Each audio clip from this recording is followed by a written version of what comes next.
I'm finally at a place where I am happy all around. Hello, beautiful people. My name is Harper Nova, and I'm here with Sage and Crystal Magazine's Second Life to talk about my experience as a Second Life content creator.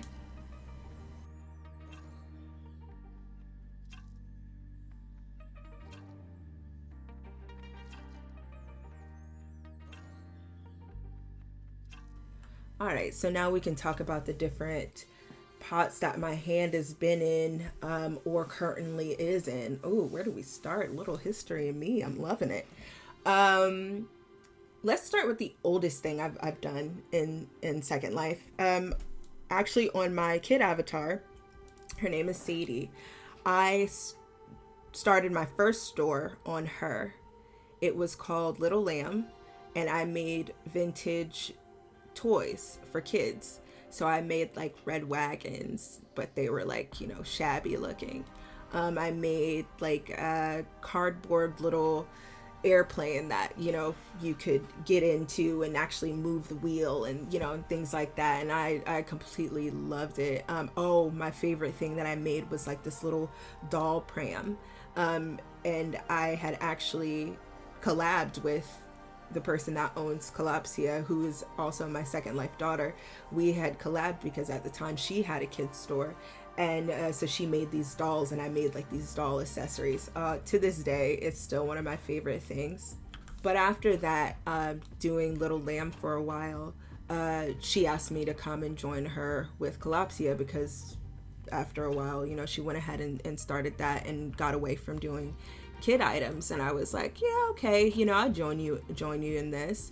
And then I would say the next year is when I decided to branch off and I started a brand called Vagabond that is also furniture and decor. Vagabond was very shabby chic, worn, sort of feel. The pictures are still in my Flickr, so you can definitely check them out. I actually have a gallery that shows just Vagabond items. Vagabond was something that I really enjoyed doing. It's something that, a few people have asked me, like, are you going to bring that back? You should bring it back. But I just don't think it's me anymore. That's not the style that I even decorate in anymore. And like I mentioned earlier, putting your heart and soul into things and, how does my personality reflect in my work? If I were to bring that back the way that it was, it's not reflecting my personality because that's just not me anymore. After a while, I want to say it was a couple years of doing Vagabond, I ended up back with Kalopsia again and decided to end Vagabond. And I've been working with Kalopsia ever since, and that was 2017 is when we started that. And now here I am getting ready to start a new brand called Dolce, where I do clothing. The thing about me with clothing and SL, first of all, I love to shop, and I love to get dressed. I just love it. It's something about like putting together an outfit and accessorizing it however I want to and trying to make it look different than the next person that could wear that same thing, but you've got your own little spin to it. You added your own little twist. You added a hat on this side or some gloves or, whatever the case is. So I've always had a passion for fashion. It's so corny.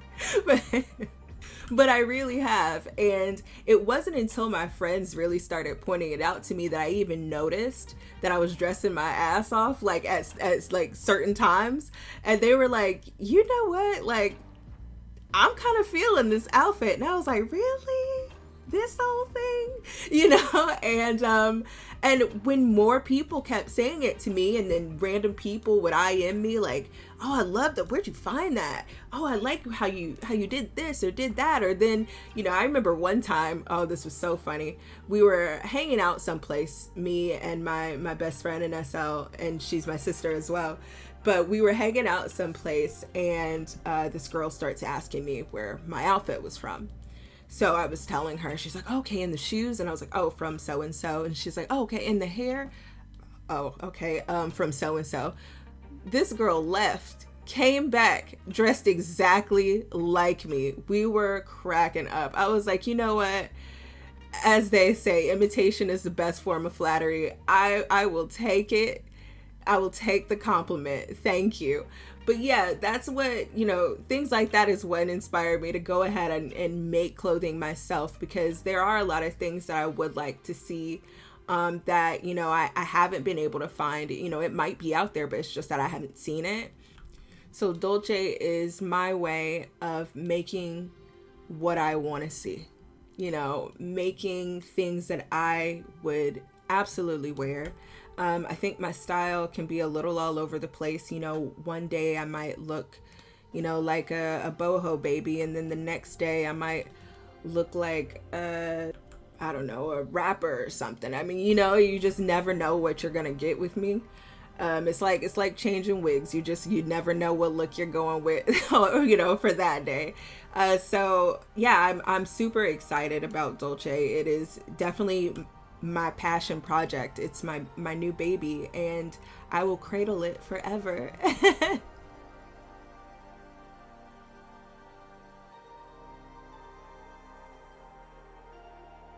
I definitely think creativity involves putting your heart and soul into your work. I think that creativity is just such an important outlet. And if you're one of those people that has the craving, like the need for that outlet, then definitely your heart and soul is going to be put into everything. Now, we do have our off days, or weeks or months, sometimes even years, where we're feeling low, we're dealing with some, either mental problems or, dealing with things in real life that just have us down. And what we put out may not be our best. But when I sit here and I've, woken up early and I'm drinking my green tea and I've had my little croissant or whatever I'm having that morning, and I sit down in front of this PC, like that's when your girl gets it popping, and you can definitely tell a difference between a release, the last few months and a release from, let's say, last year. It's definitely a lot more heart and a lot more love put into what we've been doing lately, and I'm here for every moment of it. I think that you can also tell when you look at other stores, other creators, you can tell when their heart's not in it. Absolutely, you can tell. I don't know how many times I've seen something and I went, oh my God, this person loves what they do. You know the difference between the clothing stores that make clothing because they think it's good money versus the people that are really actually into fashion. You can tell what furniture stores really like interior designs versus who's doing it because they feel like it's something to do, just to pad their account. I also think it's important to mention that there are people out there who have all the heart and soul that they put into their items, but maybe their ability is just not there yet, and that comes over time. I mean, we're all growing and learning and works in progress ourselves, just like everything that we create. And but when I see those people, I'm like, wow, this is such an amazing idea. And maybe it didn't quite hit the mark that they wanted it to, but I'm buying it anyway, just because I'm supporting the art and the artist, and I see what you're doing here and I'm loving it. So you get my support no matter what. I mean, even being brave enough to open a store, I think that a lot of people don't really understand how much you put yourself out there by opening a store in Second Life.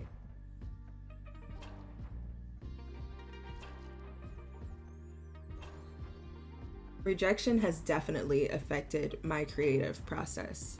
So let's have a little story time.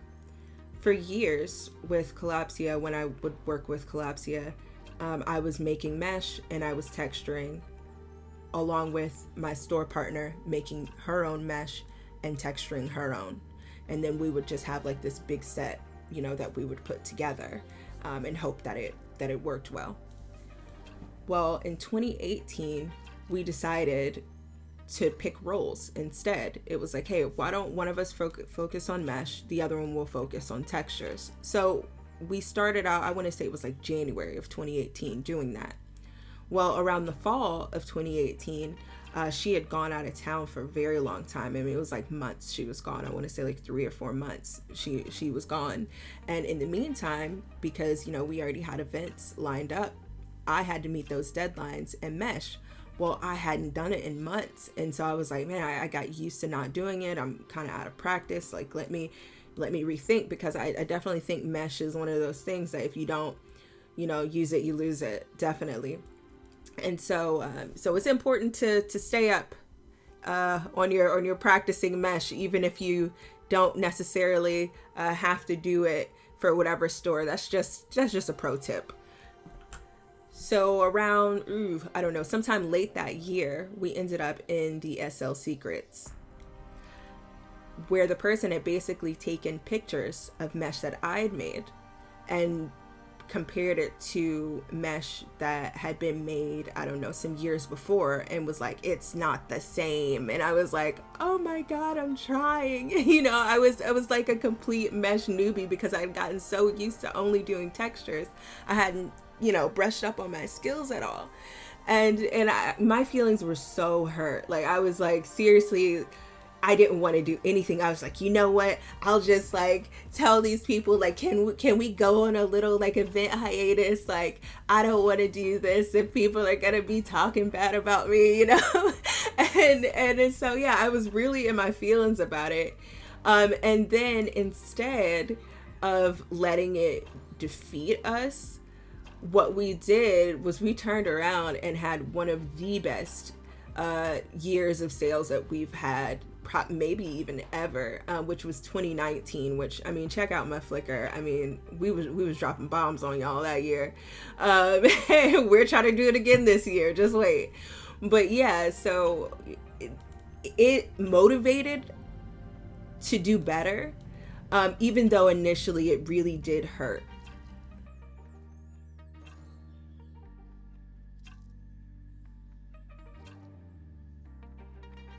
I chose my creative outlet by trying a lot of different things. I tried system layer clothing, pre-mesh days, of course. I did blogging and took pictures for maybe a year. I think there were some other things in there that I tried, but it wasn't until opening up a mesh program or a 3D program, as you would say, but it wasn't until I did that I went, okay, this feels right. This is the one right here. Which, I mean, I must have been a glutton for punishment, considering it probably meshing has like the highest learning curve of almost anything in SL, probably outside of maybe scripting or something like that. I don't know. I'm trying to think on the fly here. But I'm pretty sure it's up there in terms of things that are hard to do. And then there's different levels on that based on what it is that you mesh. You know, if you mesh furniture, you're at this learning curve. If you do clothing, you're at this learning curve. If you do hair, God bless you. But I think it was just the challenge of looking at something and thinking, I don't know if I can do this, but I gotta try. You know, I'm one of this, I really like a challenge. Sometimes it's to a fault.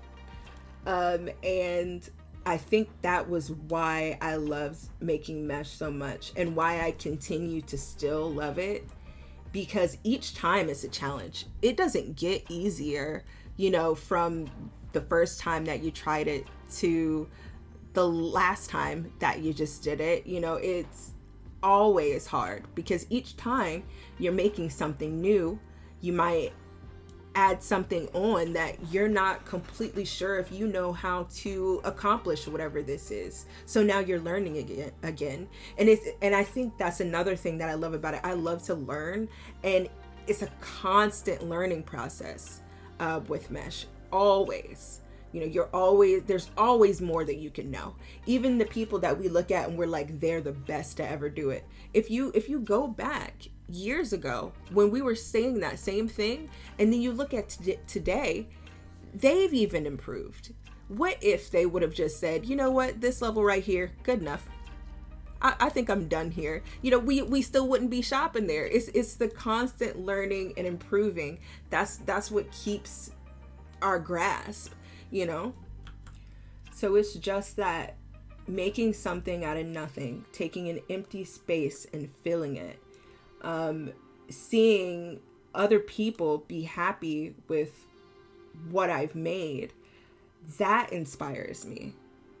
It inspires me to keep going. It inspires me to push myself further and try to challenge myself and try and come up with unique ideas or unique ways to go about different things, so that I can continue to improve.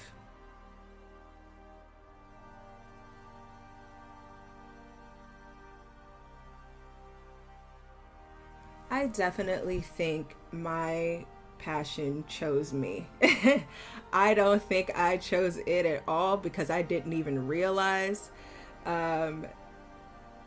that it was there. Like I said, because with Dolce being my baby, with it being my baby, and like I called it earlier, my passion project, and it really is. And it, like I said, I didn't even realize how into fashion and styling and all these things that I gotten into. All of a sudden my real life closet is growing, and I'm like, I don't even remember buying this, and I'm putting together outfits in real life the same way, that I do in SL, which also comes from being happier, people. Let me tell you, take care of your mental health.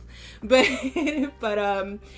I think that it wasn't until, like I said, the people around me started noticing, like, okay, you did that. And I was like, did I? And then I started to really look at some of the things that I was wearing and how I was wearing them in SL and in real life.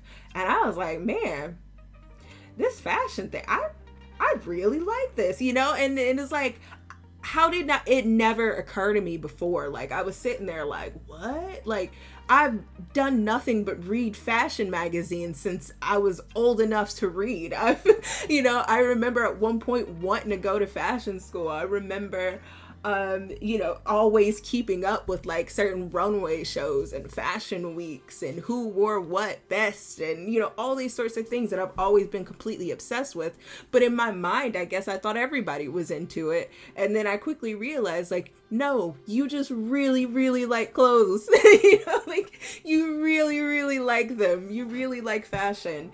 And so, I definitely think that it chose me. It snuck up and tapped me on the shoulder, and it tapped me on the right shoulder, and I looked left, and then somewhere in there I finally caught up to it. So it definitely chose me, and I am so happy that it did, because I cannot wait to see what happens going forward, and I can't wait for you guys to see what happens moving forward with Dolce. I am really grateful to have the people around me, and really grateful for the people that have helped make it possible.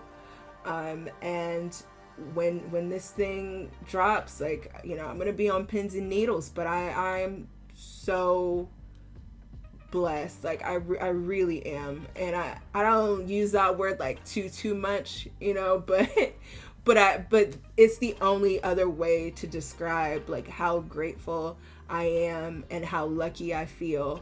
I just need a moment.